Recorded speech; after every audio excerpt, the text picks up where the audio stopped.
mahasiswa dan mahasiswi yang begitu luas. Oleh sebab itu nanti ada 3 topik utama yang saya ingin sampaikan. Pertama tentu saya ingin memberikan semacam pengantar, ya, latar belakang saya teologi, kemudian belajar studi konseling pastoral. Yang ketiga saya belajar tentang grief psikoterapi atau psikoterapi kehilangan dan kedukaan.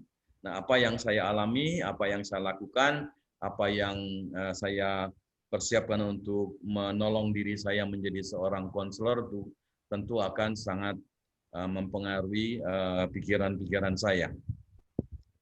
Jadi saya kemukakan pertama akan memberi semacam pengantar untuk menolong teman-teman yang barangkali sudah studi pastoral counseling, tetapi di sana sini barangkali pandangan saya berbeda dengan dosen atau pandangan berbeda dengan pandangan buku-buku yang teman-teman mahasiswa baca. Saya mohon maaf.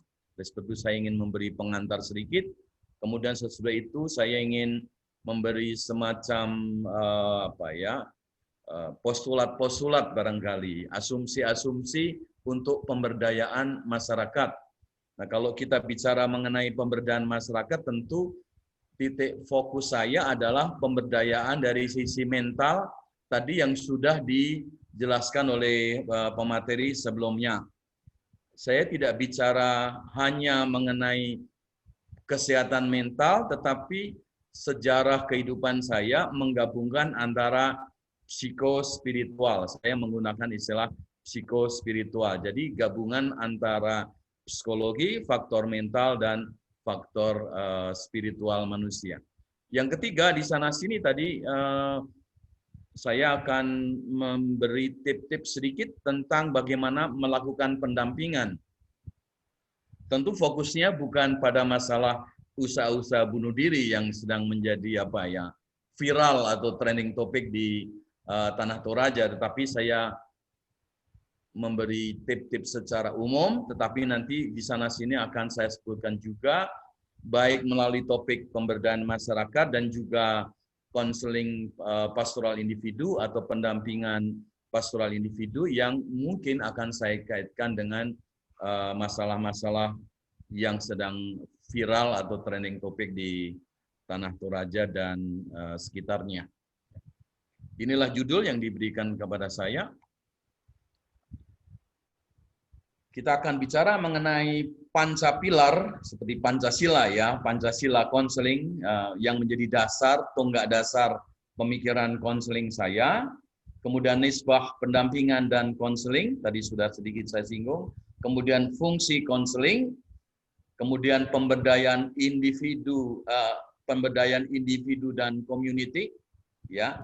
Ketika kita bicara mengenai fungsi konseling, selama ini seolah-olah konseling itu lepas dari pemberdayaan masyarakat. Nanti akan saya jelaskan dalam perkembangan yang terakhir sebagai angkatan kelima atau sebagai the fifth force of counseling dan psikoterapi itu ternyata juga dikaitkan dengan masalah-masalah advokasi, masalah pemberdayaan, masalah pembebasan masyarakat, dan sebagainya. Di sana-sini tadi sudah disinggung oleh pemateri sebelumnya atau narasumber sebelumnya. Yang kelima, saya ingin mengungkapkan tips atau petunjuk-petunjuk praktis apa yang bisa dilakukan dalam pendampingan individu. Kalau yang keempat itu struktural atau community, yang kelima menyangkut masalah-masalah pendampingan individu. Saya mohon maaf kalau ada hal-hal pandangan saya yang berbeda daripada yang pernah teman-teman mahasiswa-mahasiswi atau juga mungkin dosen, sejawat dosen di sana-sini dari IAKN Toraja.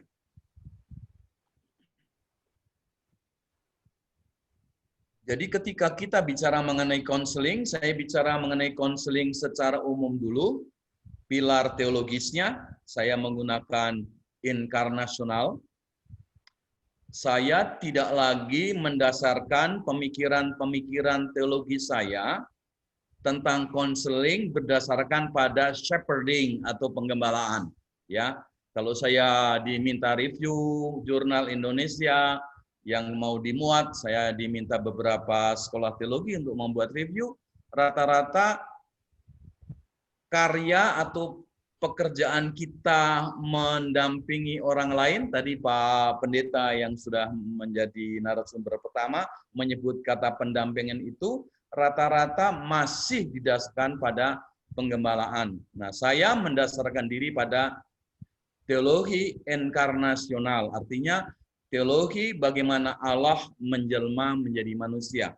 Ya.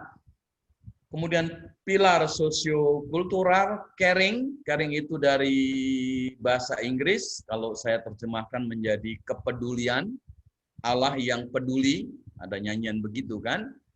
Pilar historis juga caring, jadi ada 3 pilar utama yang selalu berkaitan dengan caring. Yang keempat, pilar antropologis, di sana-sini tadi sudah disebutkan, saya akan menyebut juga, bahwa secara antropologis, caring kita ini berdasarkan pada manusia yang holistik. Nanti akan saya rinci hal ini ya. Kemudian pilar yang kelima, secara keilmuan, konseling yang kita pahami sekarang, apapun namanya, seharusnya menjadi sebuah integrasi antara psikologi dan teologi. Psikologi terapan yang disebut dengan konseling psikologi, dan teologi terapan yang biasanya disebut dengan pastoral care.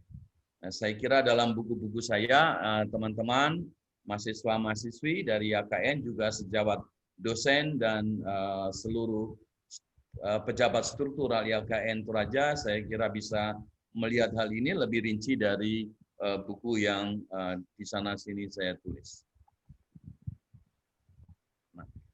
Jadi saya katakan, saya tidak menggunakan kata kasih atau love. Love itu terlalu luas. Love itu terlalu abstrak. Makanya saya menggunakan kata caring. Caring itu peduli. Ya, saya beri contoh sederhana.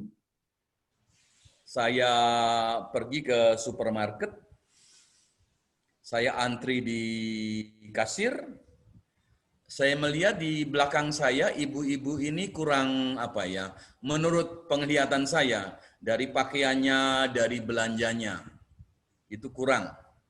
Ya, jadi beberapa hari yang lalu saya melihat belanjanya mungkin sekitar 50.000. Karena saya peduli, saya meninggalkan di kasir 50.000 sebelum dia antri. Jadi di luar saya membayar tagihan saya bayar, saya tinggal di kasir. Saya bilang sama kasir, tolong ibu yang di belakang saya ini gunakan uang ini. Kalau sisa biar dia bawa juga, kalau kurang biar dia tambahin. Kan itu contoh ya, itu kan saya peduli. Beberapa minggu yang lalu saya bertemu dengan seseorang yang selalu lewat di depan rumah saya, di depan kantor saya, kebetulan kantor Sekretariat Nasional AKPI juga rumah tempat tinggal saya.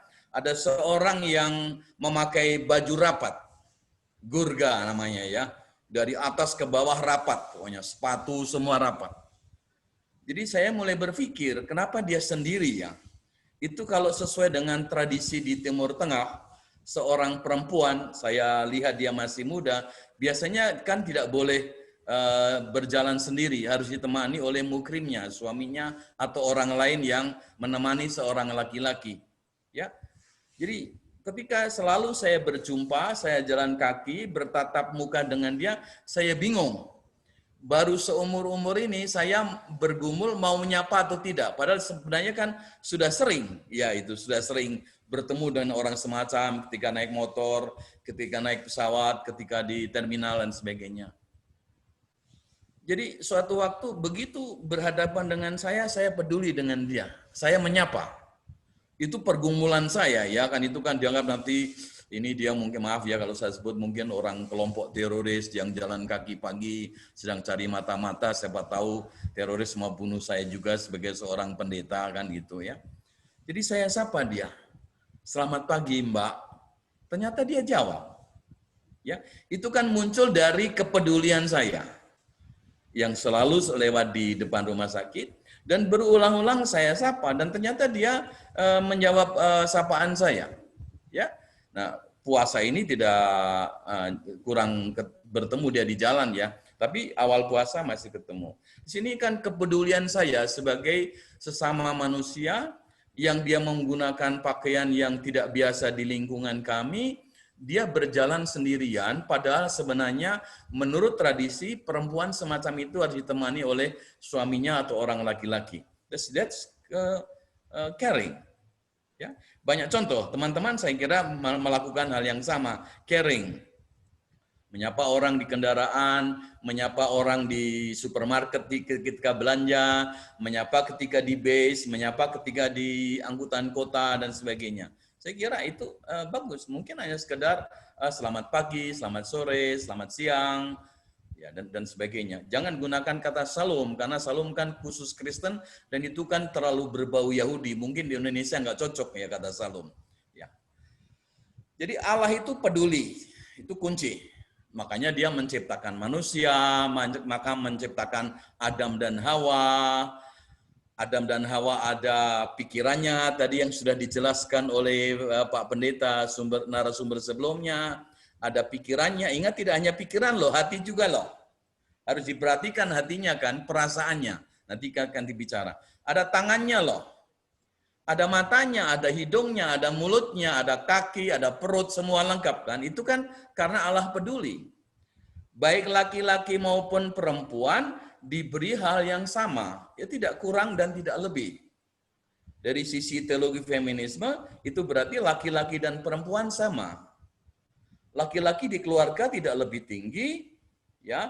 Dan saya tidak suka menyebut laki-laki itu sebagai imam. Nah, apakah di dalam Alkitab ada kata imam untuk laki-laki di dalam keluarga? Saya kira ini kita perlu berpikir, perlu memiliki spirit critical thinking untuk itu.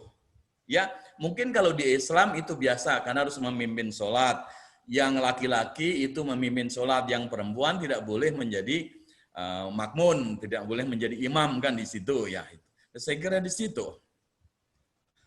Yang kedua, kalau kita membaca teliti, teman-teman mahasiswa-mahasiswi yang belajar bahasa Ibrani, yang jurusan kependetaan atau teologi, dan teman-teman sejawat dosen, saya membaca berulang-ulang Mazmur 23.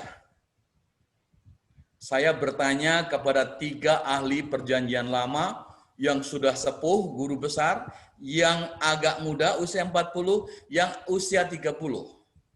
Saya bertanya, Mazmur 23 itu apakah ada kata gembala dalam PM?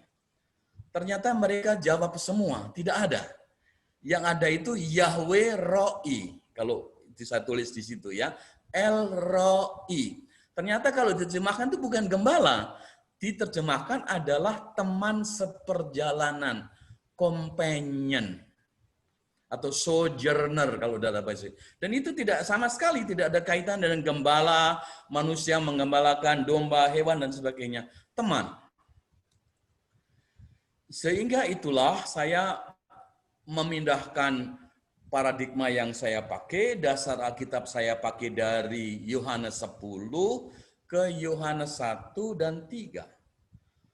Allah berinkarnasi, Allah menjelma menjadi manusia untuk menjadi teman sebagai manusia, bukan sebagai Allah.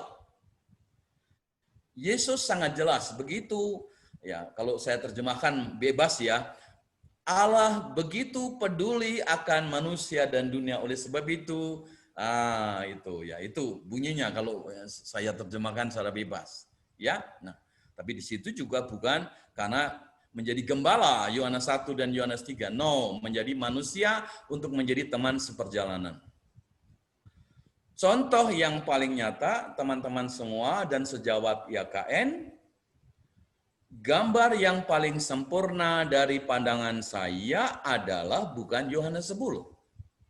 Tetapi perjalanan Yesus ke desa Emmaus.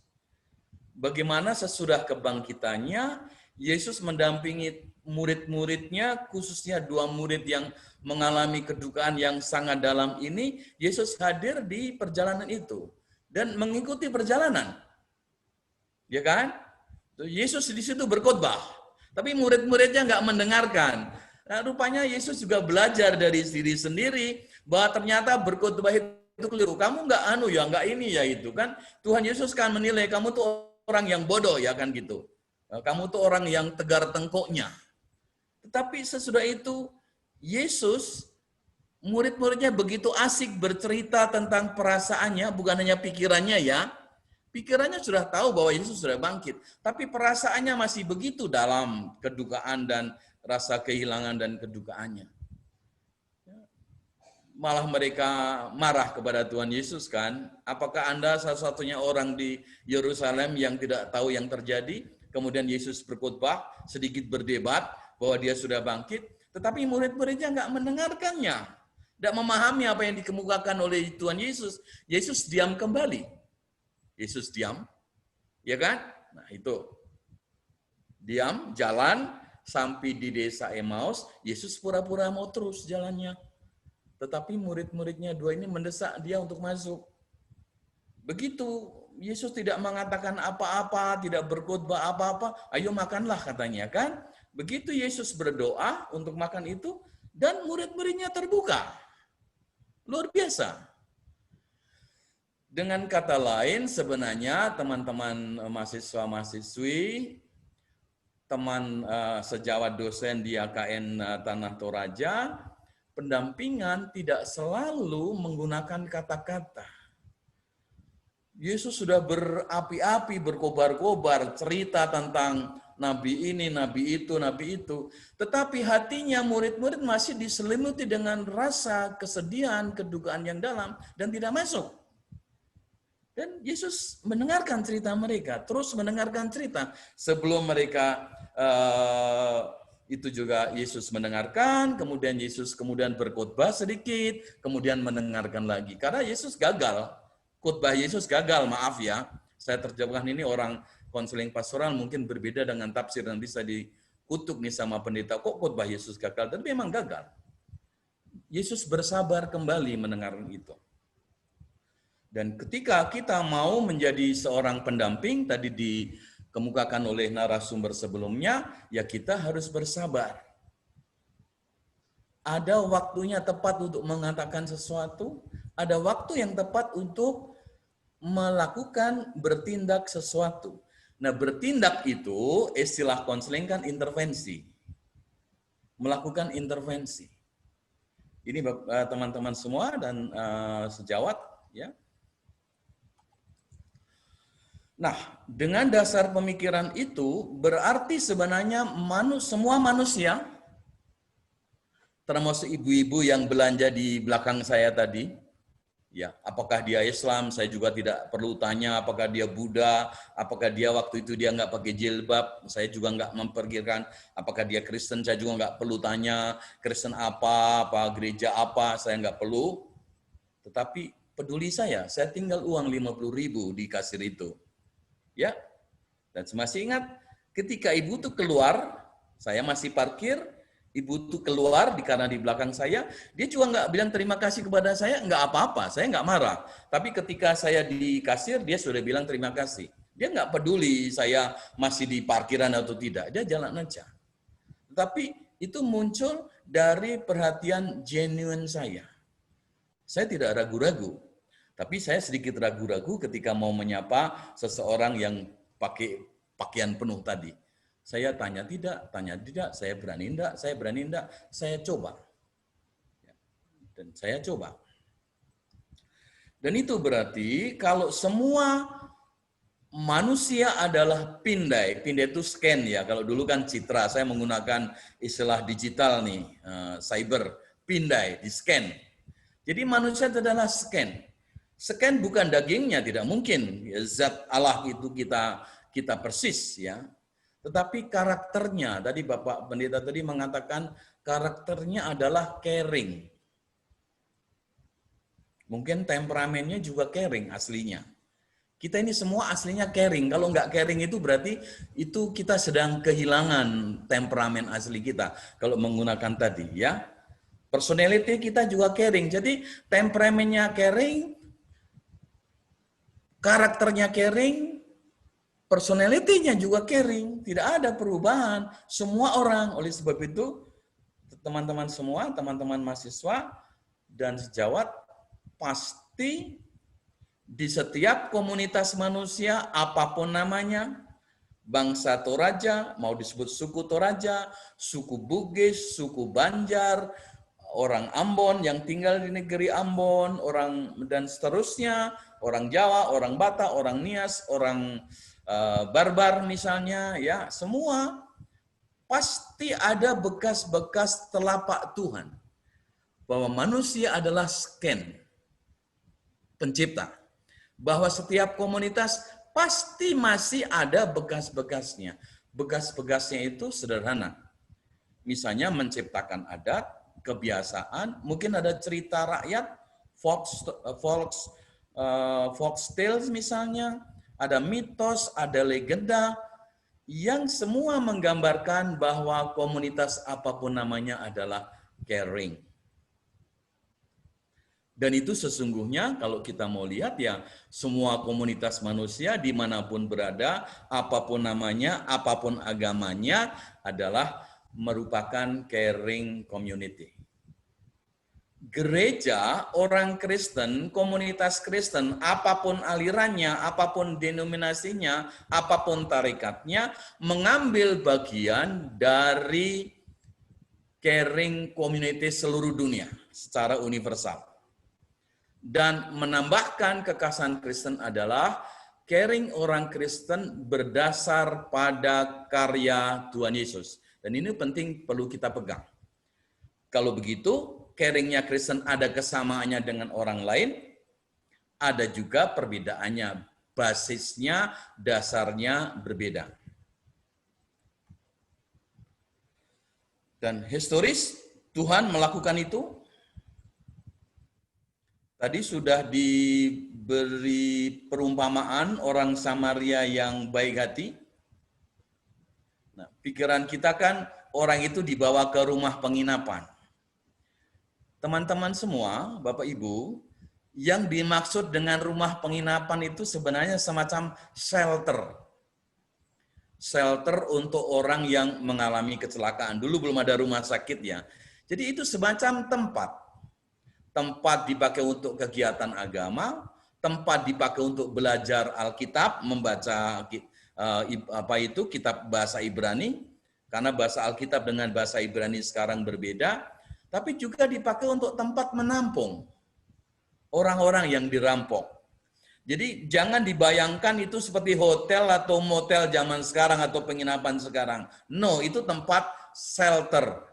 Safe house kalau di Jogja itu. Ada rumah-rumah kerjasama dengan polisi, Polda, Polresta. Itu kalau ada orang diperkosa, ada orang mengalami kekerasan rumah tangga, bisa lari ke situ. Saya tidak mau cerita, ada sebuah gereja yang juga memang khususnya di dalam kantor sinode itu ada tempat semacam itu. Ada shelter. Kalau orang berlari ke situ, beristirahat seminggu, sinode memberi itu. Saya kira, kalau saya boleh katakan, tadi pendeta narasumber sebelumnya sudah membahas bolak-balik menekankan bahwa teman-teman yang bunuh diri itu tidak ada tempat untuk lari. Istilah saya, mereka itu sebenarnya bukan hopeless, bukan putus asa. Kepalanya tidak rusak, hatinya tidak rusak, tapi tidak ada tempat untuk berlari. Bisakah IAKN Toraja mandiri tempat untuk berlari, untuk shelter di situ, orang yang mengalami perkosaan, yang mengalami kekerasan, yang tidak ada tempat untuk berlari?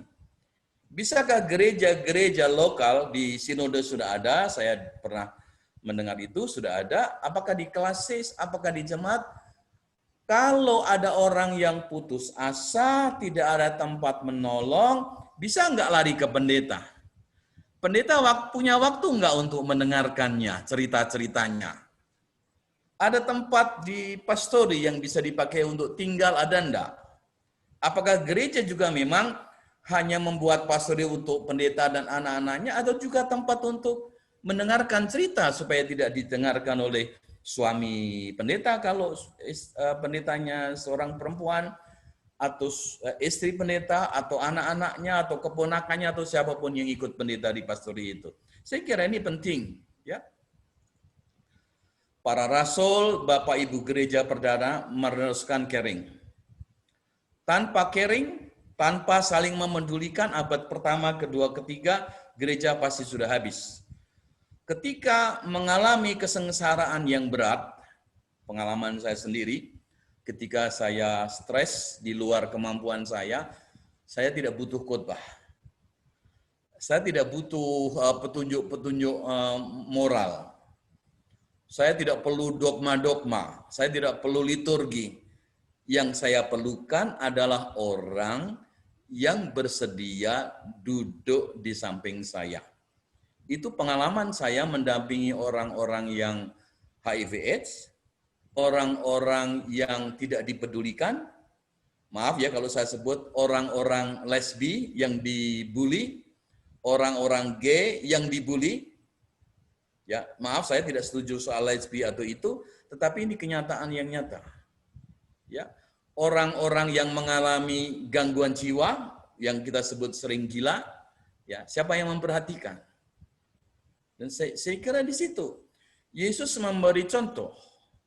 Mengapa Yesus bekerja di wilayah utara Israel? Di Yeriko, Kapernaum, Betani, dan karena itu tempat-tempat pembuangan Bapak Ibu semua. Orang yang sakit keras sudah tidak disembuhkan, orang yang tua yang keluarganya sudah bosan dibuang ke situ semua. Ya, dan Yesus bekerjanya di situ, membangun dengan murid-muridnya. Oleh sebab itu Yesus memiliki kelompok yang sangat kuat di kota Betani, di tempat yang itu. Ya. Jadi kalau teman-teman nanti ditempatkan di suatu wilayah atau pekerjaan atau karya yang sulit, justru itulah kesempatan bagi teman-teman untuk membuktikan bahwa Anda bersedia mendampingi. Tadi Pak Pendeta sudah mengatakan itu. Dan itu Yesus yang Yesus bukan ditempatkan di situ. Tapi Yesus ditempatkan oleh Allah dan memilih dirinya sendiri secara bertanggung jawab melayani orang-orang di wilayah Israel bagian utara. Gereja sepanjang masa, apapun alirannya, meneruskan caring, peduli. Ya. Mungkin Bapak Ibu kalau membaca bank, ada bank ini, bank itu yang pertama mendirikan adalah orang Kristen.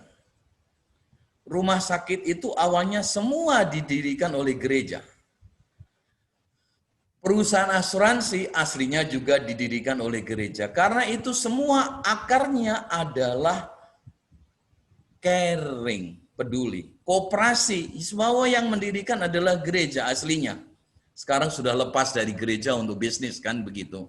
Ya, panti Wureda, tadi saya katakan panti, shelter, rumah sakit, sekolah, semua di seluruh dunia ini aslinya yang mendirikan gereja. Orang-orang yang buta huruf dan sebagainya, orang-orang yang kusta dan sebagainya, itu semua yang aslinya sungguh-sungguh muncul dari kepedulian komunitas Kristen, meskipun kita juga mengalami konflik di sana-sini. Saya kira di situ. Nah, siapapun apapun aliran kita, apapun nama gereja kita ambil bagian dari situ. Dalam caring Allah dan caring Tuhan Yesus. Saya ingin tekankan teman-teman, mahasiswa-mahasiswi, kita bukan hanya menjadi pewarta Injil. Ini konkret ya. Kita bukan hanya menjadi pekabar Injil.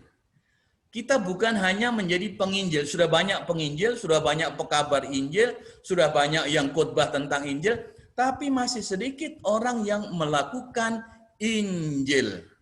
Caring. Inti dari Injil adalah peduli, baik secara pribadi maupun itu. Nah, itu berarti bahwa kita ikut menyembuhkan, kita ikut menolong, karena kita ikut peduli Yesus. Yesus masih peduli, dulu, sekarang, dan selamanya. Berarti kita juga ikut, karena sekarang sedang kita di sini. Dan kini, itu berarti kita ambil bagian dalam karya caring kepedulian Yesus. Nah, itu Bapak Ibu semua, tadi sudah sedikit di sana sini disinggung, tapi kalau saya boleh katakan, ya saya ingin, nah, jadi manusia itu diciptakan ada 4 aspek utama. Ada fisiknya, bisa disentuh, bisa menyentuh, ada aspek mental. Ketika kita bicara mental, itu ada beberapa unsur. Pertama pikiran, perasaan, kemauan yang sering disebut dengan konasi. Kalau pikiran itu kognisi, saya kira teman-teman sudah belajar semua. Kalau di sini adalah emosi atau afeksi. Kemudian ada juga kemauan atau motivasi, konasi.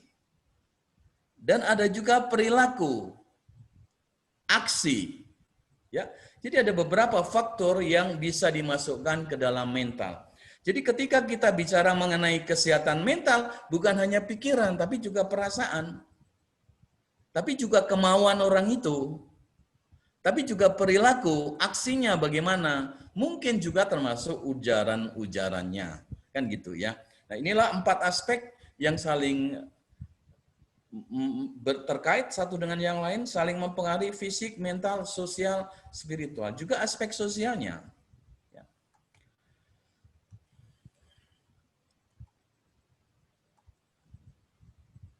Nah, ketika yang kelima, pilar keilmuan kita adalah integrasi psikologi dan teologi.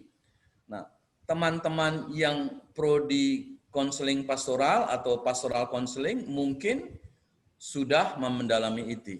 Ya ini ya. Jadi konseling pastoral itu integrasi antara mental dan spiritual. Ya.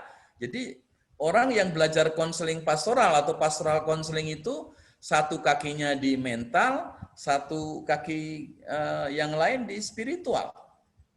Harus memahami betul proses-proses dinamika psikologis sekaligus juga dinamika spiritual. Secara profesi, mental itu ditangani oleh psikiater, ditangani oleh psikolog klinis. Spiritual itu ditangani yang disebut dengan spiritual director. Saya belum menemukan di lingkungan Protestan apakah memang ada ahli yang betul-betul mendalami spiritual director. Ya, oleh sebab itu AKPI, Asosiasi Konselor Pastoral Indonesia, menekankan 2 ini, psikologi dan spiritualitas. Ya.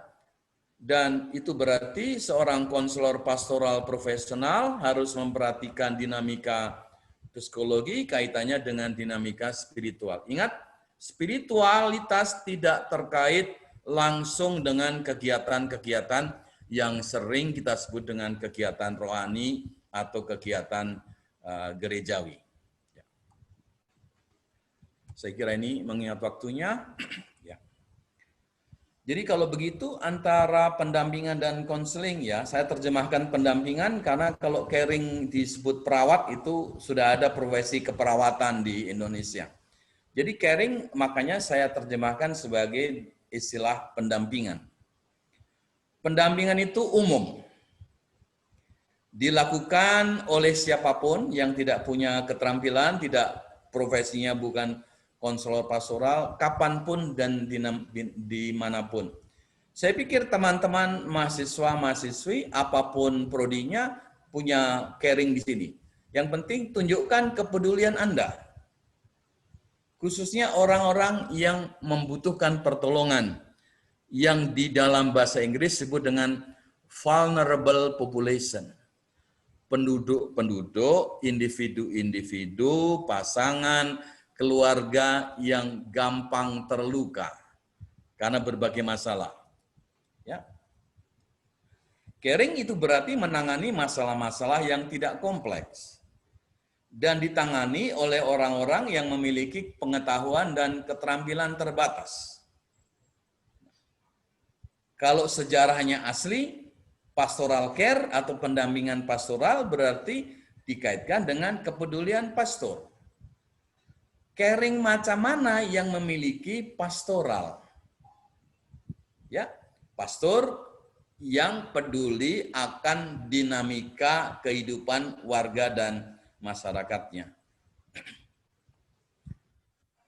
Kalau begitu, konseling merupakan spesialisasi dari caring. Kalau pendampingan pastoral itu atau pastoral care dilakukan untuk menangani masalah-masalah yang tidak kompleks. Sedang konseling pastoral karena harus yang pelakunya disebut dengan konselor pastoral memiliki pendidikan yang khusus, ya. Seperti seorang dokter, ya. Ketika saya belajar memiliki profesi konselor pastoral, saya harus praktek 2 tahun di rumah sakit. Setiap hari menangani dan setiap hari membicarakan kasus-kasus yang saya tangani di rumah sakit. Untuk mendapat gelar master saya di profesi itu, saya harus melakukan itu dulu, baru diberi ijazah MTH saya atau THM saya. Ya. Jadi pastoral counseling atau counseling pastoral kalau di Indonesia kan sebenarnya kepedulian pastor kepada warga gereja dan masyarakatnya yang mengalami persoalan yang kompleks. Saya ingin katakan, mohon maaf kalau Bapak Ibu yang pendeta, kalau begitu tidak semua pendeta menjadi konselor pastoral, bisa menjadi pendamping pastoral. Ya, sama dengan seorang konselor pastoral juga tidak otomatis pendeta, karena 2 profesi yang berbeda. Tapi aslinya memang konselor pastoral harus menjadi pendeta dulu. Itu pada tahun 20, 30, 1940 dan seterusnya.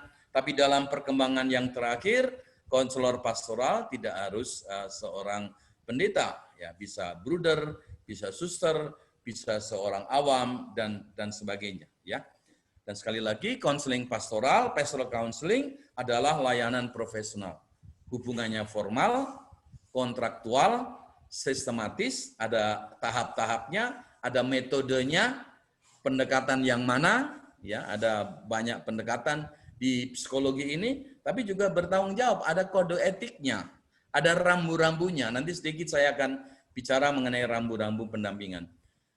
Jadi mahasiswa-mahasiswi yang akan KKN tematis, saya pikir fungsinya adalah pendamping pastoral, bukan konselor pastoral yang melakukan konseling pastoral, tapi mungkin bisa disebut dengan pendamping pastoral.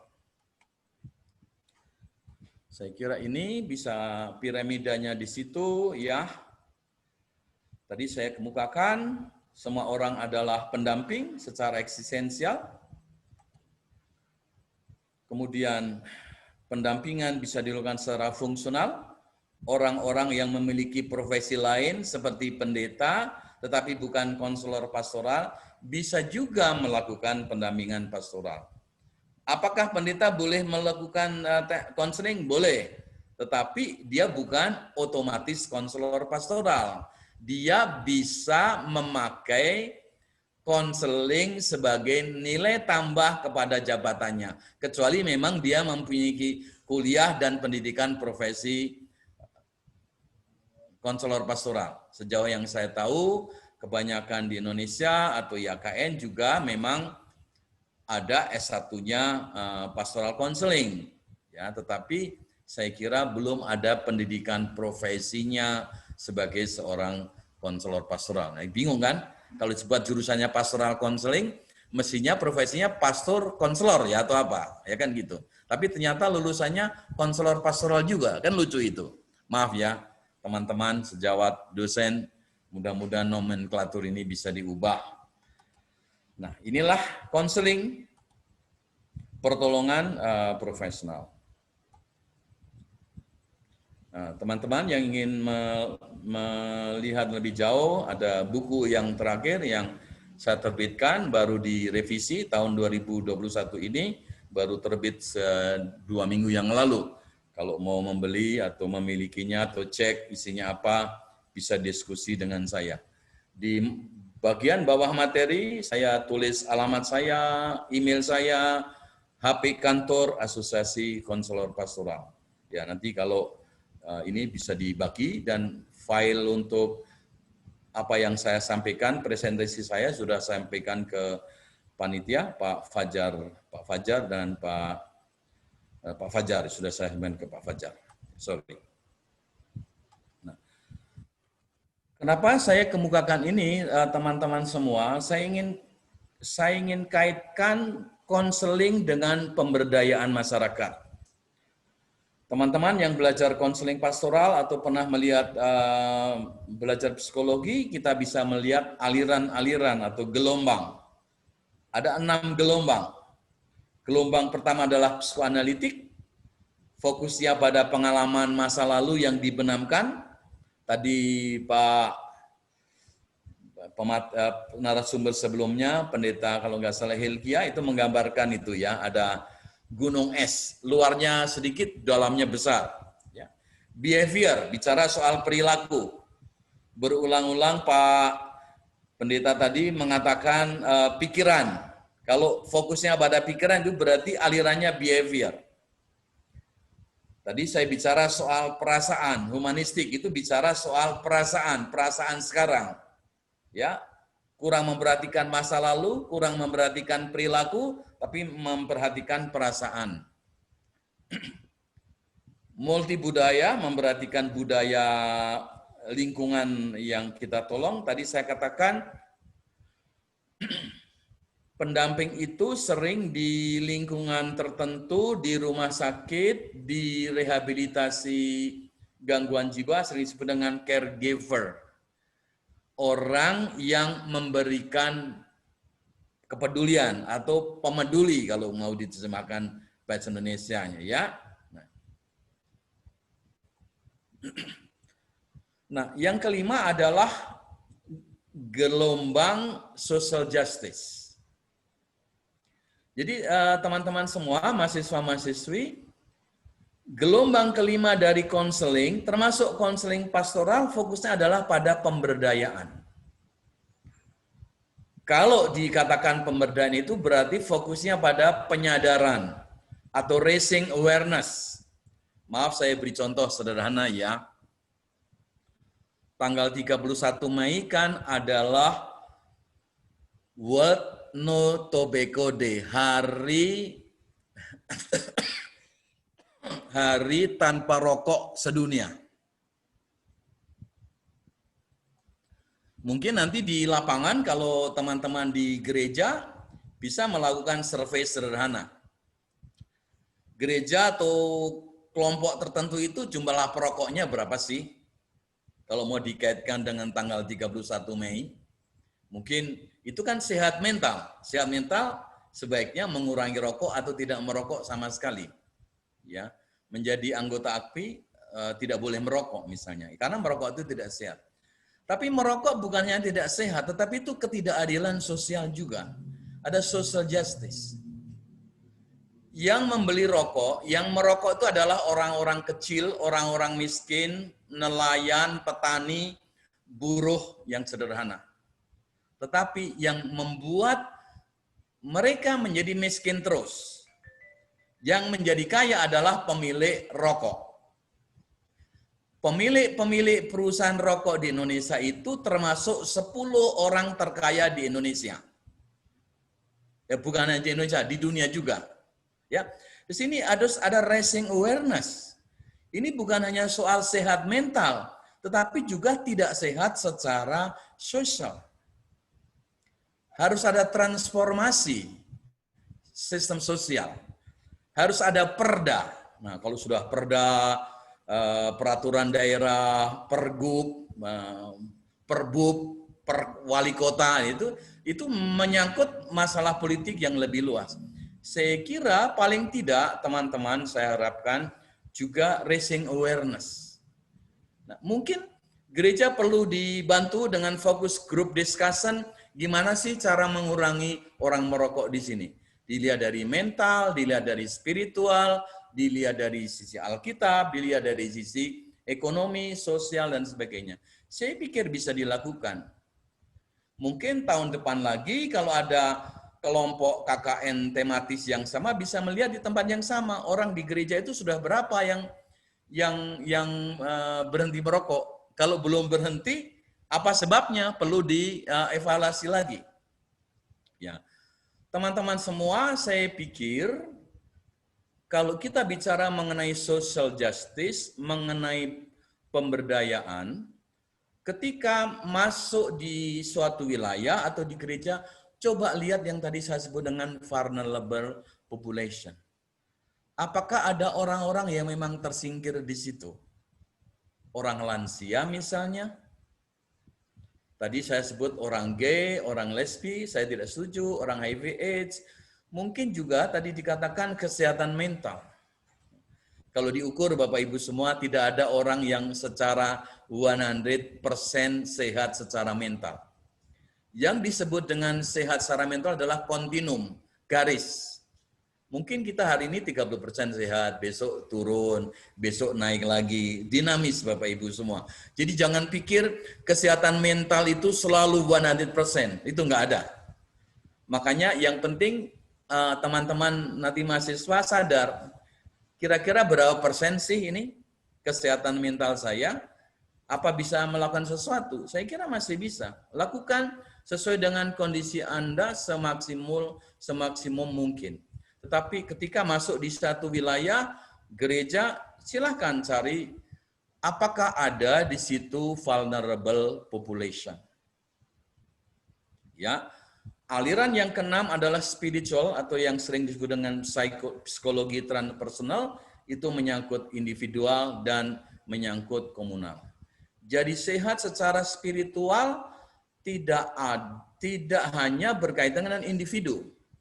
Ya, kalau teman-teman mahasiswa-mahasiswi browsing di internet itu sudah ada ukuran-ukuran yang diciptakan.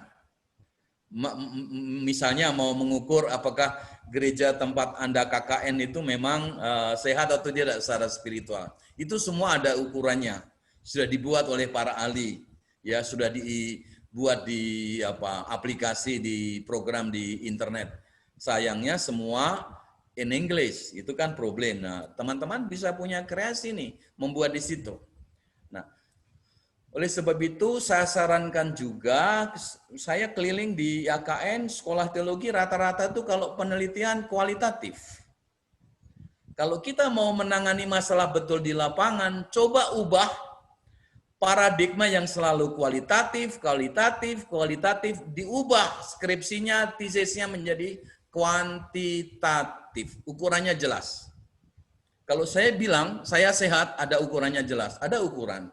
Kalau saya bilang diri saya sehat secara spiritual, ada ukurannya. Kalau cuman kualitatif kan ini, itu, tapi bingung, tidak ada ukurannya. Tidak ada indikatornya.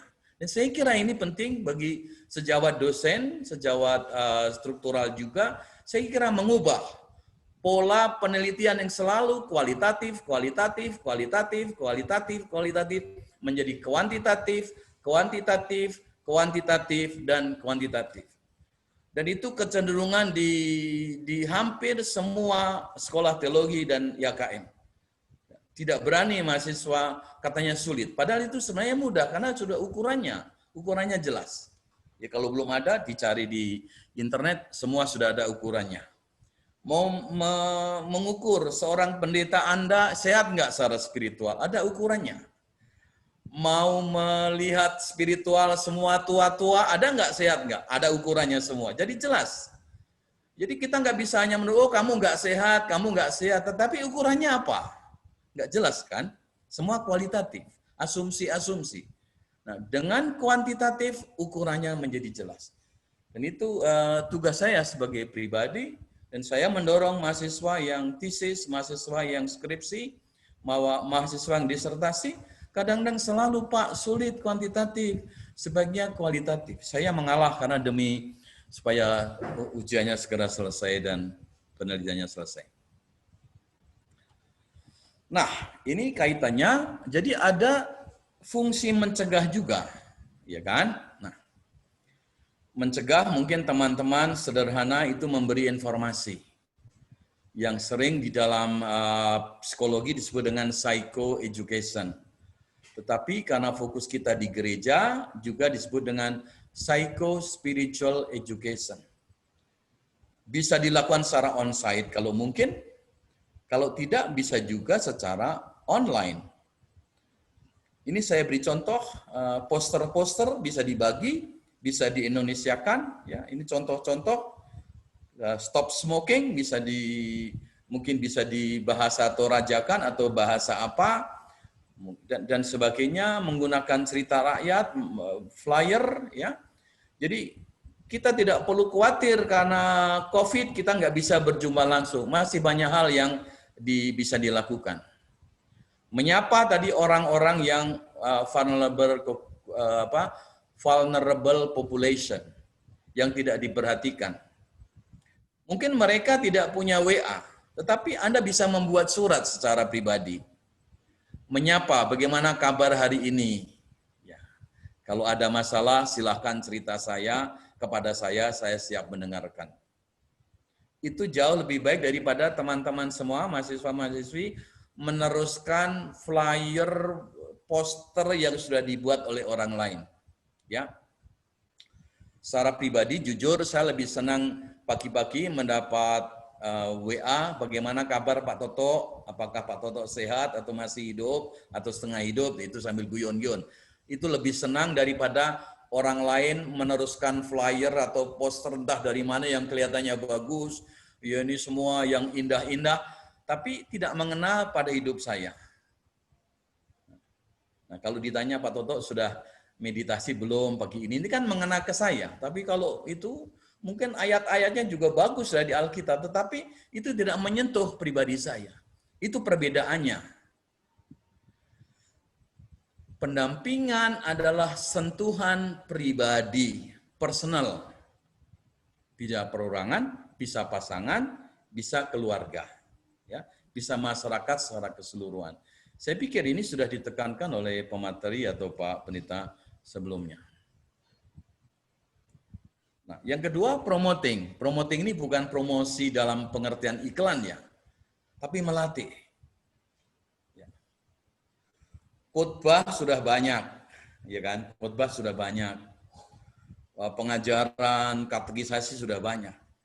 Tetapi salah satu hal yang mungkin kurang diperhatikan oleh gereja adalah melatih. Dalam bahasa Inggris saya sebut dengan enriching, memperkaya. Ajaran sudah dilakukan tetapi memperkaya. Mungkin dengan meditasi, ini sebagai salah satu contoh. Ya. Doa dengan olah nafas yang bersifat pribadi. Ya. Ini contoh. Nah, contohnya ya, kalau Anda punya masalah, bersabar. Itu jelas. Tapi bagaimana bersabar itu harus dilatih. Ya, contoh yang bersabar. Anda harus mengasihi istri karena ngomong sama suaminya. Itu betul. Tapi bagaimana mengasihi itu kan harus dilatih.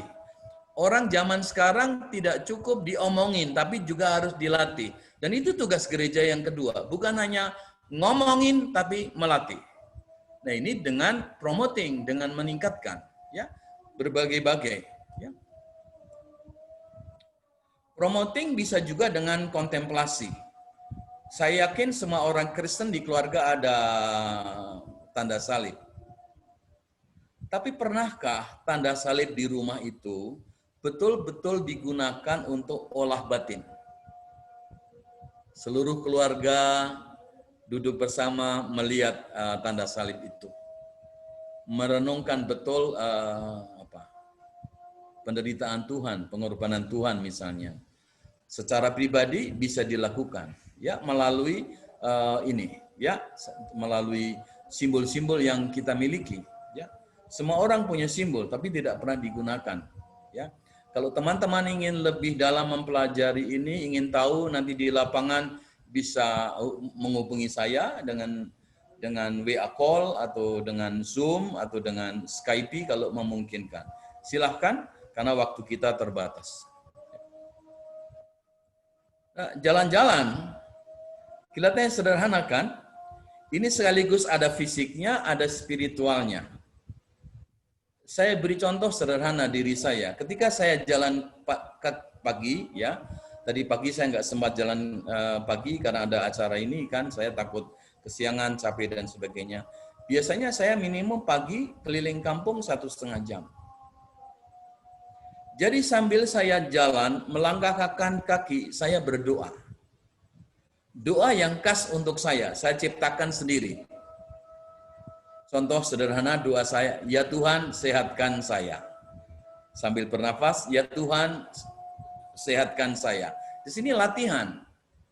Ya. Nah, pendeta pasti sudah cerita, oh Anda harus berdoa setiap pagi, tapi how to pray? How do you pray? Itu harus dilatih. Dan saya kira teman-teman bisa melakukan ini ketika melakukan KKN tematis tahun ini. Ya, sederhana. Tidak perlu tempat yang bagus, bisa sambil jalan. Ajak muda-mudi, teman yang Anda kenal, bahkan kelompok Anda sendiri mungkin coba. Kalau tidak semua, ya 1-2 yang mau. Kalau enggak ya sendiri, jangan nunggu orang lain. Kan tadi kita harus bertanggung jawab pada diri sendiri. Saya kira ini bisa dilakukan. Nah, ini saya ingin kemukakan, sering ada salah pengertian antara menyembuhkan, healing, dan memulihkan, rehabilitating. Ini sering double. Padahal sebenarnya menyembuhkan itu berbeda dengan merehabilitasi. Contoh yang paling sederhana, orang-orang yang mengalami gangguan jiwa, sudah disembuhkan di rumah sakit, pengobatannya sudah selesai, perlu rehabilitasi. Nah, itu supaya tidak kambuh lagi, lebih sehat atau mempertahankan kesehatannya. Itu yang sebenarnya disebut dengan memulihkan. Jadi sekali lagi kalau mau dipikir, ya konseling pastoral punya preventif, mencegah, menyembuhkan, bisa juga memulihkan. Jadi ini penting. Tadi saya beri contoh berhenti merokok. Tidak cukup. Sesudah orang tidak merokok, nanti jangan-jangan kambuh. Perlu ada kelompok yang disebut dengan KTB, kelompok tubuh bersama. Itu sebenarnya kelompok pemulihan. Supaya saling sharing yang sudah punya iman, kalau dengan KTB, nah ini untuk kesehatan mental kita, bukan hanya kesehatan pikiran, perasaan, tapi juga perilaku. Tadi saya beri contoh merokok. Kalau teman-teman yang sudah melakukan bunuh diri, kalau diselidiki, tadi saya kemukakan, mungkin bisa juga melakukan penelitian di tempat KKN Anda. Apakah anak-anak remaja saya bukan anak-anak ya, mulai dari 6 tahun sampai 18 tahun, ada nggak pernah berpikir bunuh diri? Nanti Anda kaget hasilnya. Kaget. Mungkin. Apakah terganggu jiwanya? Yes. Teman, levelnya seberapa? Ada putus asa kadang-kadang? Yes. Mungkin ada. Dan itu perlu diteliti, melakukan penelitian. Dan mungkin tadi saya kembali ke itu, sesudah orang itu sudah dinasihati, sudah dikhotbahi, dia tidak bunuh diri, ada kemungkinan bunuh diri lagi, perlu rehabilitasi. Perlu kelompok yang menolong dia untuk tidak bunuh diri lagi. Ya. Kemungkinan teman-teman yang betul-betul ingin bunuh diri, biasanya diulang lagi, sampai menemukan sarana yang terbaik untuk mereka bunuh diri. Jadi bunuh diri selalu ada gejalanya, cuman lingkungannya tidak tahu kalau ada gejalanya. Dan ini penting dari sisi raising awareness tadi. Teman-teman di KKN bisa melakukan semacam pelatihan atau semacam mungkin bahasa umumnya pembinaan. Kalau saya sebut tadi psycho-education, psycho-spirit education, bisa memberi pemahaman bagaimana gejala-gejala bunuh diri dan sebagainya. Sayang waktu kita terbatas, kalau memang diperlukan, ketika nanti di lapangan mungkin saya bisa memberikan tip-tip tertentu ya, sesudah konkret ada situasi di lapangan. Kalau sekarang kan secara umum. Nah ini teman-teman semua juga saya tidak lagi menggunakan kata menghibur dan menguatkan. Yang biasa dipakai kan kalau pastoral kan kita memberi penghiburan. No. Tugas kita bukan menghibur, tugas kita bukan seperti penyanyi yang memberi hiburan, tapi menopang. Lihat pohon pisang yang ditopang, karena pohon pisang ini kalau berdiri lagi mungkin malah roboh. Lihat bapak-bapak yang menggunakan tongkat penopang, ini menopang. Menopang apa? Dengan hadir. Jadi kan ini hadir, tiang untuk menopang pohon pisang ini kan hadir. Dia ada di situ. Orang yang bunuh diri membutuhkan penopangan, bukan penghiburan. Kalau penghiburan nanti keliru, diajak ketawa-ketawa kan, cerita lucu-lucu, tidak tepat. Tapi menopang, hadir. Ada penyangganya, ada sustainernya, itu kunci. Jadi sekali lagi teman-teman, kalau teman-teman menghadapi orang yang putus asa, orang yang bunuh diri, cek juga bisa tadi saya katakan coba membuat survei sederhana, kelompok sederhana, kelompok pemahaman Alkitab, jangan hanya Alkitab melulu tapi ditanya pengalaman dan sebagainya ya. Tentu nanti kalau di kelompok ada yang belajar pastoral counseling akan sangat menolong ya. Saya pikir teman-teman pasti sudah praktik di kelas mikro counseling mungkin dengan counseling kelompok bisa sekaligus untuk mempraktekannya ya. Menopang, bukan menghibur. Menguatkan, tidak juga menguatkan, karena tidak kuat lagi, makanya tidak kuat, harus ada penopang, supaya dia tegak. Nah, kita tidak mungkin selalu di situ, harus ada penopang yang lain yang menolong orang itu. Nah, itulah sebabnya dalam bahasa fungsi pastoral sering disebut dengan sustain, tapi bukan menghibur. Ya, jadi teman-teman yang skripsi dengan saya kalau masih mengatakan menghibur itu otomatis nggak lulus, tapi menopang. Karena bahasa pastoralnya di situ. Nah, memperbaiki hubungan, membimbing itu artinya guiding, membantu orang yang mengalami kesulitan pengambilan keputusan, ya. Jadi makanya pendampingan pastoral itu bukan bimbingan pastoral, karena bimbingan hanya salah satu fungsi pendampingan pastoral. Nah, cuman di Indonesia karena BK, BP itu datang lebih dulu daripada konseling pastoral, seolah-olah konseling pastoral zaman saya dulu juga belajar, itu seolah-olah sama dengan BK, bukan.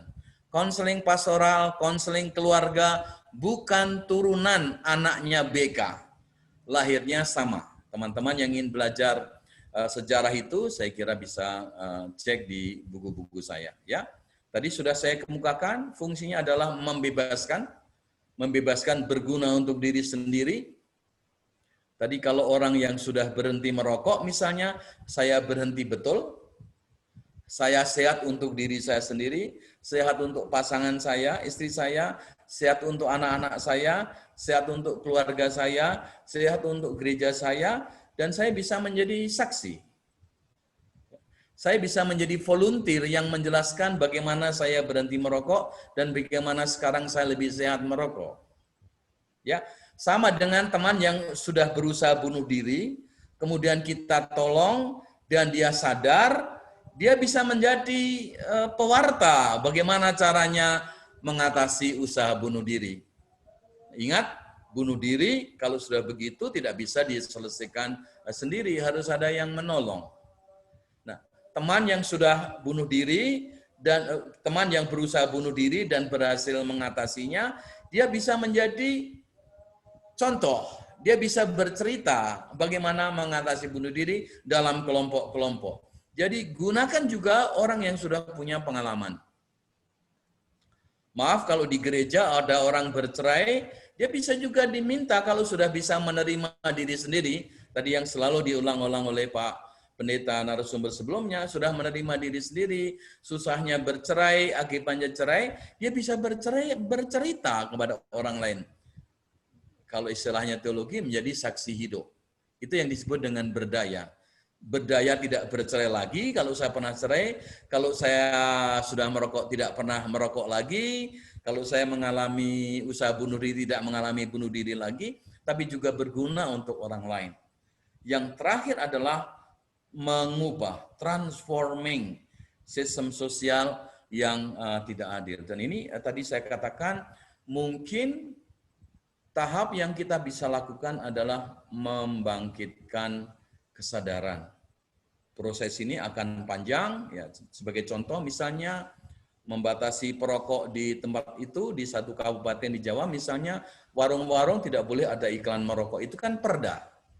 Ya. Nah, itu peraturan daerah, peraturan bupati dan sebagainya. Ya. Saya beri contoh lagi. Sekarang saya kurang tahu di Tanah Toraja ya. Kalau ada gadis siswa-siswi SMU atau SMP hamil langsung dikeluarkan. Kan itu korban dia, korban ganda kan, sudah hamil, pacarnya nggak ngurusi, terus dia dikeluarkan dari sekolah. Ada nggak peraturan bisa diubah? That's transformasi, that's pemberdayaan. Kalau ada orang tua lansia yang tidak diurus, ya, apakah kita bisa menolong itu? Menyadarkan gereja, barangkali itu juga tugas gereja untuk menolong mereka. Ya, saya kira banyak hal bisa kita lakukan yang kecil-kecil di lapangan. Nah ini saya kira tadi sudah saya kemukakan berdasarkan pemahaman holistik memang ada timbal balik antara masalah individu dan masalah sosial. Saya beri contoh sederhana. Ya. Dalam buku pertama yang saya tulis, saya meneliti sebuah keluarga misalnya, orang ini mengalami penyakit TBC. Ya. Seluruh keluarga ternyata sesudah berkonsultasi periksa dokter TBC. Kalau TBC berarti dia minder, takut menulari dan sebagainya. Nah, oleh kelompok gerejanya, komunitasnya dia disingkir. Ya karena dia pendatang baru, belum dikenal situasinya, ya gereja melihatnya, oh ini orang ini kalau setiap kali mau dijatah persekutuan ibadah keluarga menolak. Ya. Itu yang selalu diulang. Saya ketemu pendetanya bilang, Pak orang ini nggak lumrah, nggak aneh orang ini. Kita mau ibadah di rumahnya itu nggak boleh. Ya. Kemudian saya mengunjungi rumahnya. Ternyata rumahnya itu ukurannya 4 kali 4 meter. Satu kamar, anaknya 5, semua TBC. Ya bagaimana mau menampung ibadah keluarga untuk seluruh kolom mungkin kalau di Sulawesi ya. Sini ternyata tidak ada dan ini kan terkait antara ibadah dan juga individu. Ya, sesudah saya selidiki Bapak Ibu semua, ternyata aneh. Salah satu keluarganya itu seorang dokter yang kaya raya di kota itu. Ini saya tulis di dalam buku saya ya. Dan itu saya heran. Dan akhirnya saya menggerakkan mereka untuk menolong rumahnya, memperbaiki rumahnya dan sebagainya supaya lebih bagus. Yang semula tidak mengetahui. Dan itu kan jelas. Ada masalah sosial yang dikaitkan dengan masalah individu. Waktu itu belum ada BPJS. Ya, yang bisa dilakukan adalah periksa gratis ke rumah sakit. Nah, dengan surat-surat dan sebagainya membutuhkan waktu yang lama, akhirnya dia selalu mendapat perawatan di rumah sakit dengan gratis kalau TBC-nya itu kambuh dan harus dirawat di rumah sakit. Ya. Kasus yang lain adalah jelas sekali COVID-19 kita semua mengalami. Teman-teman semua juga bunuh diri bisa menular. Contohnya tadi Pak Pendeta tadi menyebut pasangan. Itu pasti semula si A mungkin yang memulai kemudian menular kepada pasangannya. Saya belum tahu, bisa diselidiki sebenarnya, bisa diteliti. Jadi yang menular itu bukan hanya penyakit fisik, penyakit mental pun bisa menular. Itu ya, saya kira perlu kita pahami. Kalau setiap hari saya selalu mendengar teman saya marah kepada si A, setiap kali ketemu dia selalu menceritakan bahwa dia sedang marah kepada si A. Kalau saya punya hubungan baik dengan teman yang selalu bercerita tadi, saya juga ketularan marahnya. Ketemu di pasar mungkin saya nggak menyapa. Kok dia galak bener ya, pantesan kamu marah-marahan sama dia. Jadi ingat Bapak Ibu semua, betapa pentingnya kita juga saling menjaga kesehatan mental kita, bukan hanya kesehatan mental, tapi kesehatan holistik, fisik kita, mental kita, sosial kita, dan spiritual. Nah, di sini betapa pentingnya peraturan-peraturan pemerintah.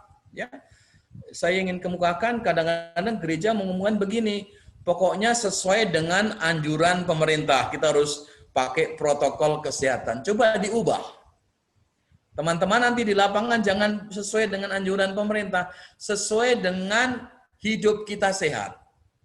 Ya, sesuai dengan spiritual kita yang sehat, kita harus pakai masker misalnya. Jadi jangan selalu meletakkan itu ke tanggung jawab orang lain. Kita ambil. Saya kira itu yang tadi itu, ya, yang dikemukakan oleh Pak Pendeta narasumber sebelum saya. Jadi kita harus mengambil tanggung jawab keseluruhan kita, ya, baik secara sosial maupun secara individu. Saya kira di situ ya ini jadi kegiatan-kegiatan bersama-sama secara kultural. Kalau mau menyusun plan, tadi bicara soal plan, ini tahap-tahapnya. Saya kira dari sisi kepemimpinan, teman-teman yang dari kepemimpinan gerejawi itu sudah mempelajari ini, saya potong aja, ya kan? Ini saran-saran saya sederhana. Kampus akan sangat menolong ketika mungkin sebelum ke lapangan sudah ada praorientasi lapangan. Apakah langsung? Jadi memang melakukan penelitian di situ misalnya, atau mungkin cari lewat Google apa masalah-masalah di situ. Nah, saya kurang tahu di Sulawesi Selatan, kalau di Jawa hampir semua kelurahan itu sudah ada websitenya. Semua keterangan tentang kelurahan misalnya sudah ada. Nah, saya kurang tahu di gereja. Nah, di gereja mungkin hal-hal yang kesehatan kan belum disinggung. Misalnya berapa orang tua yang membutuhkan pertolongan, apakah sudah dimuat di gereja, ya statistik gereja kadang-kadang masih terbatas. Saya kira teman-teman yang praktek di lapangan perlu bisa menambahin itu. Berapa yang perokok berat, perokok sedang, perokok ringan, berapa yang sakit ini, sakit itu, kalau kita bicara mengenai itu. Tadi kalau sudah membuat survei, berapa sih yang ada kecenderungan bunuh diri, teman-teman ini, jangan dilihat itu dosa atau tidak, rusak atau tidak. Nah, itu yang perlu ditolong, ya kan? Kalau yang rusak itu perlu ditolong kalau kita anggap rusak, ya. Terus banyak hal, lansia, anak-anak yang terlantar, yang mungkin ada disabilitas dan sebagainya. Saya kira bisa membuat statistik itu. Sehingga ketika membuat statistik gereja lengkap, dan itu nanti menjadi dasar dari pengembangan gereja. Ada ukurannya. Ya kan? Ada ukurannya. Karena semua ada data-datanya. Saya kira teman-teman di lapangan bisa itu dan bisa menjelaskan kepada pendeta kalau Anda di jemaat untuk itu.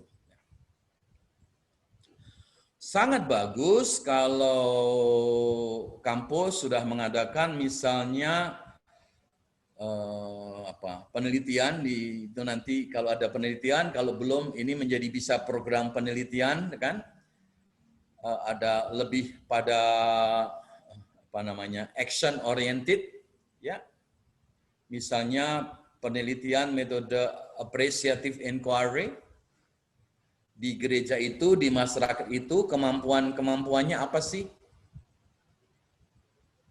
Jadi bukan melihat negatifnya, tapi melihat positifnya. Itu di dalam AI penelitian atau research, appreciative inquiry research. Ya, bisa juga menolong mahasiswa melengkapi misalnya Critical Action Research atau CAR itu melihat situasi kritis yang saya sebut tadi, vulnerable population di satu wilayah atau satu gereja, apa sih yang perlu diperhatikan. Taruhlah kalau kita bilang gereja Toraja mengalami pandemi itu, usaha bunuh diri. Wilayah mana sih yang paling kritis? Dan itu bisa dilakukan penelitian. Tadi saya kemukakan, teman-teman KKN bisa melakukan penelitian kecenderungan bunuh diri, bukan yang sudah terjadi, tetapi coba melalui PA, melalui kelompok-kelompok tertentu, mungkin bisa melakukan survei. Dan tadi saya kemukakan, hasilnya akan mengejutkan Anda. Nah, kalau itu dilakukan oleh IAKN Toraja, itu akan menjadi model bagi IAKN lain, dan juga menjadi model bagi sekolah-sekolah teologi lain, fakultas teologi lain, lebih menekankan riset pada action oriented, bukan asumsi-asumsi hermeneutis. Ya, saya tidak anti hermeneutis, saya tidak anti postkolonial, tapi saya kira yang dibutuhkan oleh masyarakat Indonesia sekarang action oriented research, konkret, ukuran-ukurannya jelas, kuantitatif. Untuk mengubah ada ukurannya. Ya, pendeta berhasil atau tidak karena ada ukurannya. Misalnya orang yang merokok jumlahnya sudah berkurang, kan gitu ya. Tidak hanya diukur dari jumlah baptis, jumlah CD, itu sederhana. Maaf ya kalau saya sedikit menekankan di situ. Saya kira bisa mulai dari self awareness. Mohon maaf, Nona moderator, saya masih punya waktu berapa menit? 30, waktu kita sampai jam 1:40 Pak, masih 30 menit lebih. Baru saya ngebut ini ya. Ini mawas diri sudah saya kemukakan, saya kira masing-masing mawas diri, kemampuannya apa, jangan dilihat kekurangan teman ya tadi, tim, lihat kelebihannya. Ya, itu penting, melihat kelebihan masing-masing. Ya, jangan melihat kekurangannya kalau kita menggunakan appreciative inquiry research. Ya, lihat kelebihannya. Kemudian ditanya kelompok itu dia menyumbangkan apa di dalam kelompok. Ya, tidak usah ini itu kalau mau di situ. Tadi sudah saya kemukakan, saya kira bisa fokusnya pada fokus group discussion. Kalau membuat plan, jangan hanya oleh mahasiswa-mahasiswi sendiri, tapi masyarakat dilibatkan. Kalau boleh tahu, KKN-nya berapa bulan? Nona, moderator? Kurang lebih 2 bulan, Pak. Berapa, Pak? 2 bulan, Pak. 2 bulan. 2 bulan. Saya kira hampir sulit membuat usaha pemberdayaan yang luar biasa ya. Mungkin mulai dari membuat kelompok FJD dengan desa atau gereja, membuat planning yang bagus. Mungkin kemudian kalau ada itu lagi nanti diteruskan oleh kelompok yang lain. Atau itu nanti diserahkan pada gereja, kampus bisa melakukan evaluasi dari waktu ke waktu. Saya kira ini cara yang paling baik sehingga usaha pemberdayaan itu berkesinambungan dari suatu tahap ke tahap yang lain. Ya, jadi ketika kita melakukan partisipasi action research, sekaligus riset, sekaligus aksinya. Kalau selama 2 bulan bisa menghasilkan, saya ragu-ragu ya. 2 bulan itu waktu yang sangat pendek, perkenalan, orientasi, keliling sana, keliling sini, wah susah ya untuk pemberdayaan dalam arti yang sebenarnya.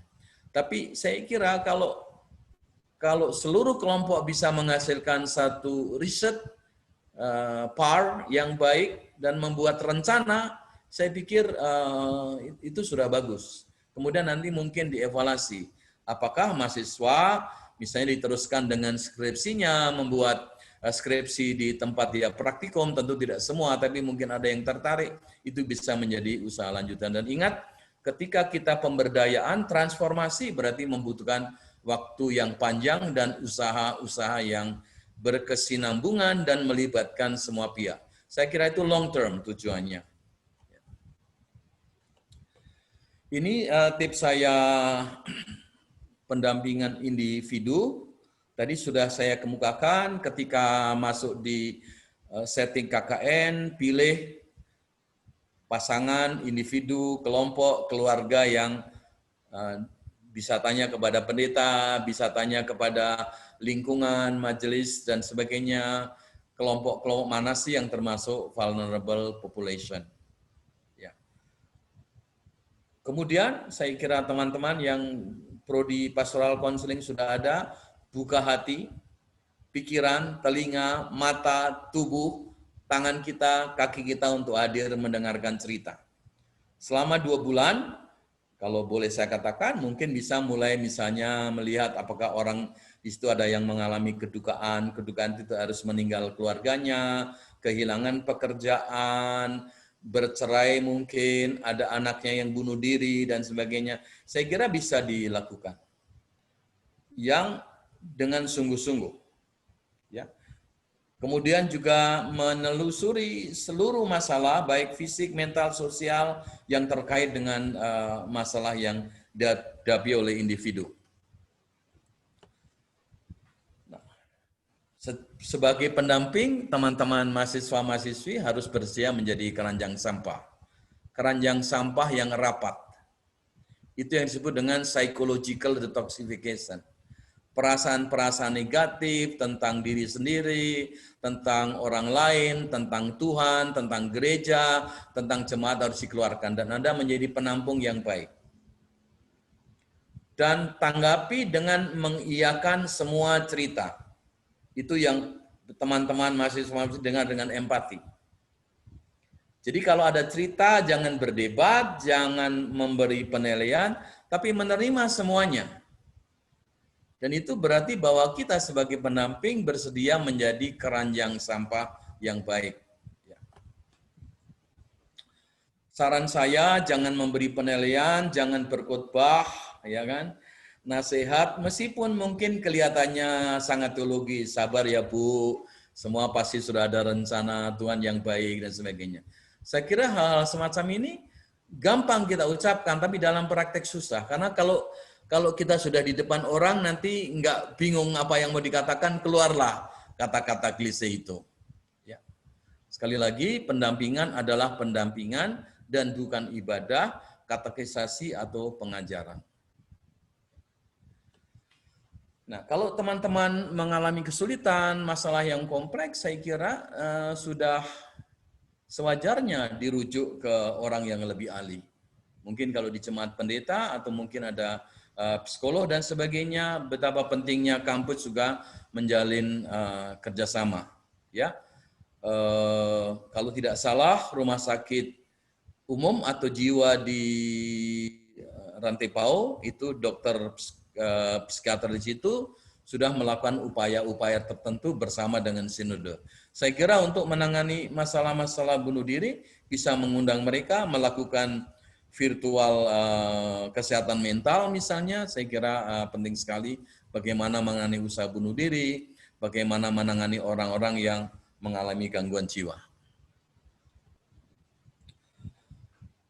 Ini saran saya sederhana, kalau berkunjung untuk melakukan pendampingan, kecuali perkunjungan sosial dan gerejawi, lebih baik 1 orang. Mungkin 1 orang itu akan menjadi pendengar yang baik. Tapi kalau banyak orang, pecah perhatiannya. Kalau mau lebih dari 1 orang, maksimum 3 orang. Dan itu harus ditunjuk siapa yang menjadi pendamping, yang lain mendengarkan saja. Ini perlu disadari, ya, karena nanti dinamikanya jadi repot.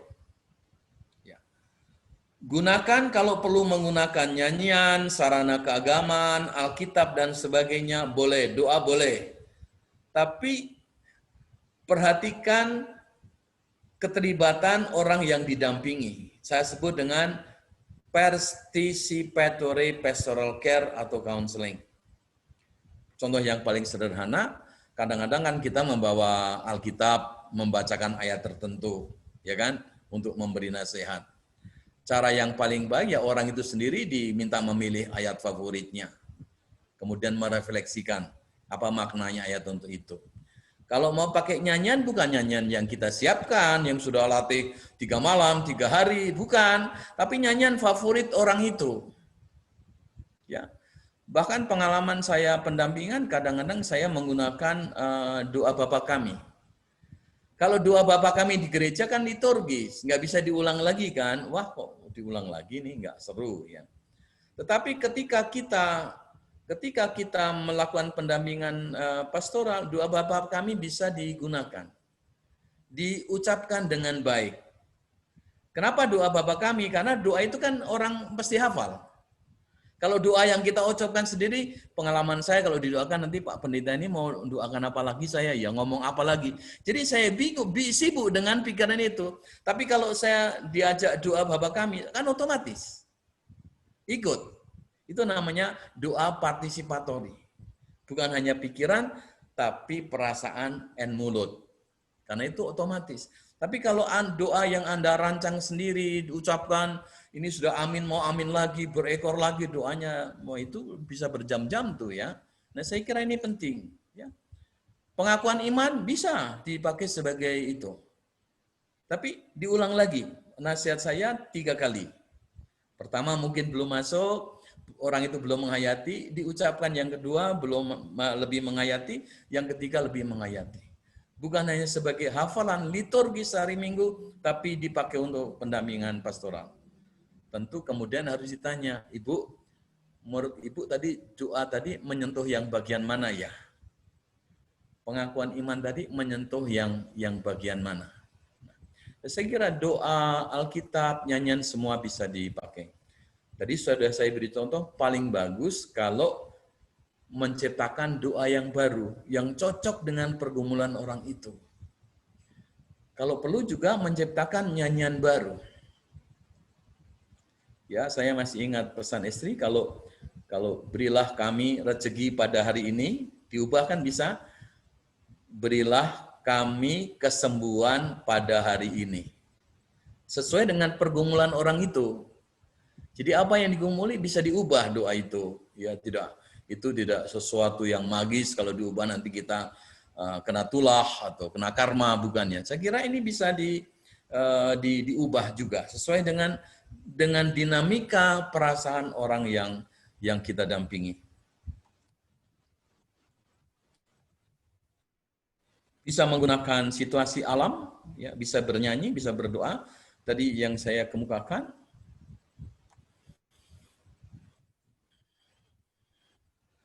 Relaksasi misalnya bisa dipakai untuk orang-orang yang mengalami kecemasan. Orang yang bunuh diri, usaha bunuh diri juga mengalami kebingungan, kacau balau yang luar biasa. Dengan relaksasi yang sudah saya gambarkan tadi, saya pikir itu akan menolong.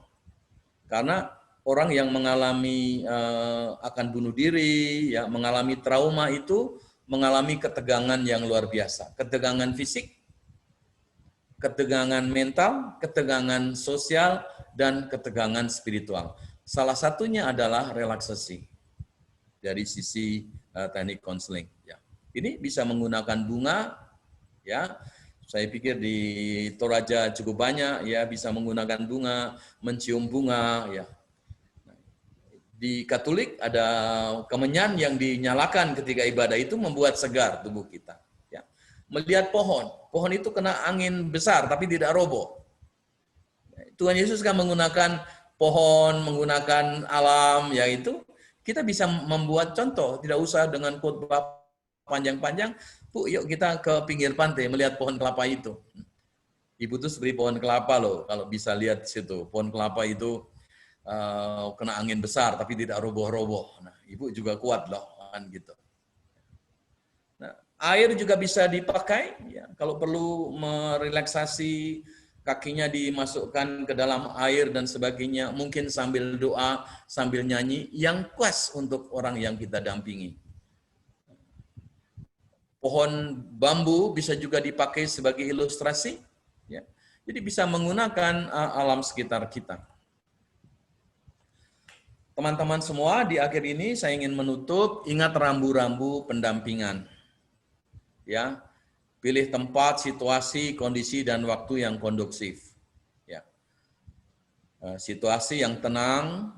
Teman-teman yang punya HP, HP-nya harus dimatikan, jangan hanya di-silent-kan supaya Anda tidak terganggu. Ya, mungkin orang yang kita dampingi kalau perlu ya, sementara TV-nya dimatikan, radionya dimatikan, HP-nya dimatikan, kecuali dia menunggu telepon emergency. Kita juga begitu. Larangan ketika pendampingan tidak boleh merokok, karena baunya keluar kemana-mana. Habis makan duren, habis makan jengkol, sikat gigi dulu baru pendampingan. Ya. Jadi situasi semua harus kondusif. Tidak harus tidak harus luxury yang mewah, tidak. Mungkin di bawah pohon ngobrol, tetapi ingat waktunya juga harus kondusif. Kalau kita melakukan pendampingan, menurut saya maksimum 1 jam, itu sudah lelah. Kita orang yang kita dampingi juga lelah. Mungkin kalau ngobrol sambil main kartu ya bisa 3-4 jam ya. Tapi saya kira kalau pendampingan waktunya harus terbatas. Kalau fokusnya belum selesai, mending Anda ulangi hari berikutnya. Itu jauh lebih baik. Ya, orang itu juga perlu diberi istirahat untuk merenungkan diri sendiri, baru mungkin diberi PR untuk kita teruskan hari berikutnya. Nah, ini ingat prinsip kerahasiaan, konfidensialitas. Ya, saya kurang tahu peraturannya apa, nanti Anda perlu foto-foto kalau melakukan pendampingan. Ingat, Anda tidak boleh memfoto orang yang Anda dampingi kecuali izin. Ya. Seumur-umur hidup saya, ratusan orang yang sudah saya dampingi, tidak pernah saya memiliki foto bersama dengan orang yang saya dampingi. Ya, itu pantang, haram hukumnya. Ya, kadang-kadang teman-teman pendeta mengunjungi warga yang sakit di rumah sakit malah difoto-foto. Padahal di rumah sakit itu juga nggak boleh foto loh, harus izin loh. Ya, itu ingat, karena itu kita masuk dunia rumah sakit itu harus permisi. Tapi perawat dan dokter yang baik biasanya malah itu. Tapi karena pendeta itu juga mungkin pendeta dari dokter perawat sama foto bersama-sama di rumah sakit, lucu ya, dokternya lupa bahwa itu nggak boleh memfoto pasiennya. Ya, saya kira perlu, apalagi ngomong juga dengan orang lain. Ini tadi saya kira Pak narasumber sebelumnya sudah menjelaskan, kita nggak boleh bisik-bisik dengan orang lain. Kalau mau ngomongin kasusnya harus seizin orangnya. Bahkan juga kepada supervisor lapangan Anda mungkin harus izin orangnya. Kalau orang itu nggak boleh, tidak boleh. Prinsip terakhir adalah informed consent. Apapun yang kita lakukan harus kita beritahukan tujuannya untuk apa. Kalau tadi Anda memberi nasihat, tujuannya untuk apa? Kalau Anda mengajari orang olah batin, olah nafas, tujuannya apa? Kalau Anda membaca Alkitab bersama-sama, jelaskan tujuannya. Apakah orang itu terbantu sesudahnya? Juga ditanyakan. Apakah dengan membaca Alkitab tadi perasaan Anda lebih enak sekarang, lebih nyaman dan sebagainya. Sekali lagi, apapun yang kita lakukan dalam pendampingan harus sepengetahuan orang yang kita dampingi, tujuannya kita jelaskan, dan kalau mau kita beritahukan pada orang lain harus izin dia. Kalau dia tidak mengizinkan, kita tidak berani melakukannya. Nah, mudah-mudahan teman-teman di Prodi Pastoral Counseling sudah mengikuti mata kuliah kode etik konseling pastoral. Saya pikir di situ, mohon maaf kalau saya mengkorupsi banyak waktu saya. Terima kasih, saya kembalikan ke moderator. Ya, terima kasih untuk Bapak yang telah memberikan kita materi. Sekarang kita masuk dalam sesi pertanyaan, karena mengingat waktu kita tinggal sedikit. Terima kasih kepada moderator dan pemateri. Sungguh luar biasa materi kita pada saat ini. Langsung saja pertanyaan saya sekaitan pernyataan pemateri tadi, bagaimana kita menjadi pendengar yang baik dan menerima semua, misalnya keluhan-keluhan yang disampaikan kepada kita. Dalam hal ini, ketika kita melakukan pendampingan pastoral, seringkali hal yang kami temui, khususnya kami mahasiswa teologi, seringkali ada orang-orang atau jemaat misalnya yang meminta penilaian terhadap sebuah kasus yang dialami. Bagaimana kami menerima hal itu, tetapi tidak memberi komentar seperti yang disampaikan oleh pemateri, misalnya, atau memberi penilaian terhadap kasus tersebut. Mungkin ada pendekatan khusus yang bisa dilakukan agar menghindari penilaian terhadap hal-hal seperti itu. Terima kasih. Mungkin bisa langsung saya jawab daripada tertunda supaya saya masih ingat. Ada kasus konkret yang bisa atau contoh konkret, Bung?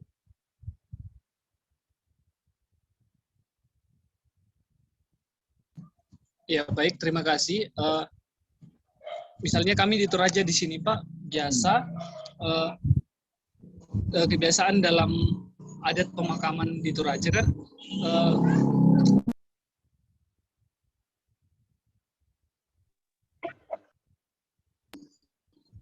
maaf, ada suara motor. Iya Pak, saya lanjutkan mengenai hal itu.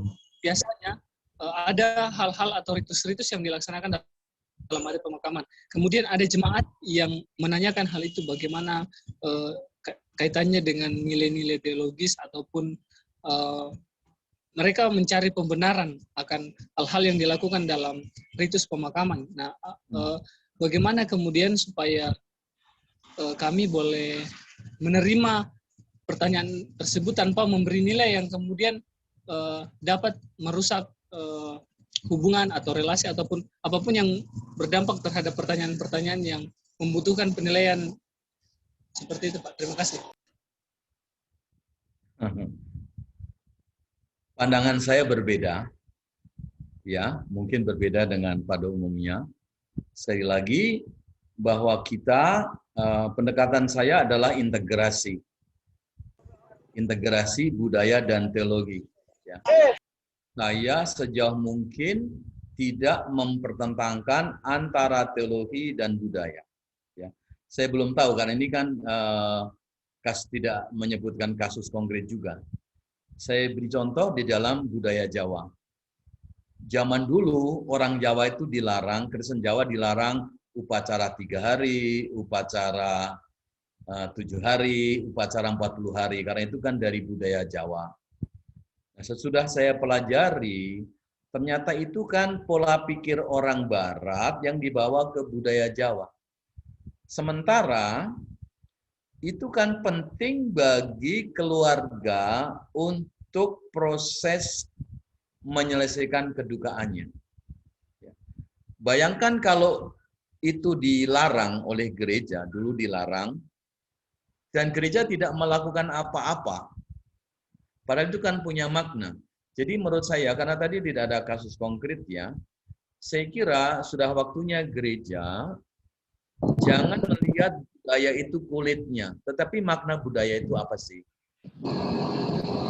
Saya yakin, ya, menurut tesis saya baca teman-teman dari Indonesia,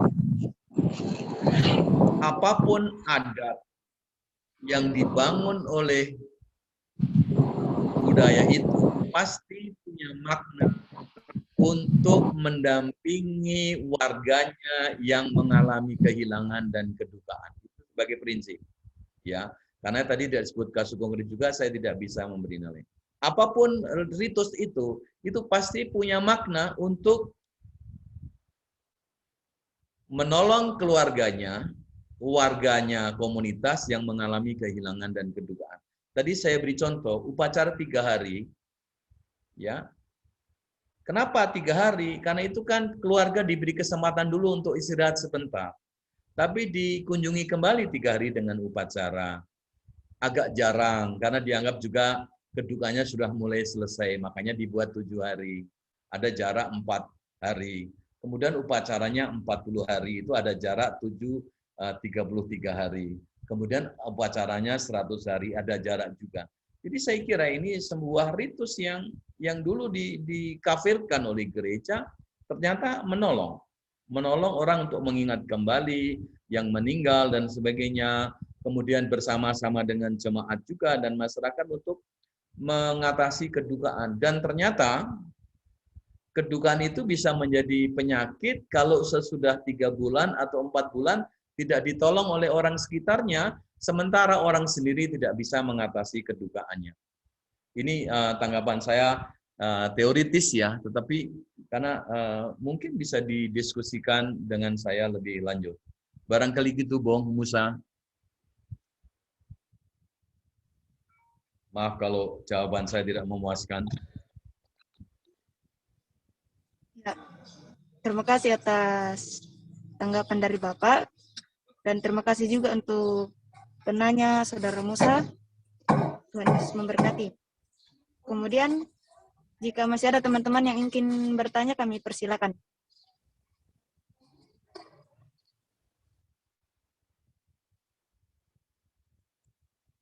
Saya stop share screen. Ya. Ya, kepada Saudari Rima Angelina kami persilakan. Ya, terima kasih untuk kesempatannya. Langsung saja Pak, terkait kedukaan.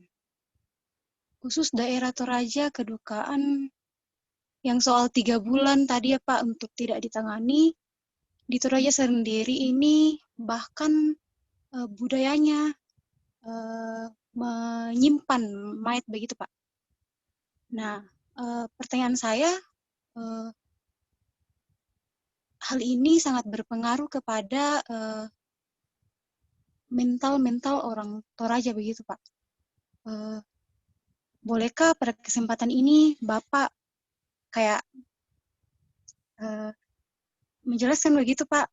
Kan biasanya itu kayak ada ambivalen begitu Pak, enggak ditampilkan mereka di dalam kedukaan sepertinya kelihatan baik-baik saja, tetapi sebenarnya tidak seperti yang mereka alami begitu Pak, kayak ambivalen terkait kedukaan-kedukaan di Toraja begitu Pak. Susah. Terima kasih Pak. Ya.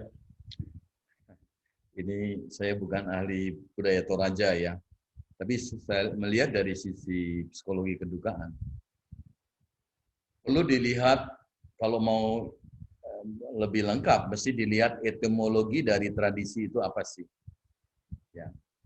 Tapi kalau boleh secara asumsi sementara, nah, awalnya saya pikir nenek dan kakek moyang orang Toraja barangkali itu betul-betul mengalami kedukaan yang dalam, ya kan?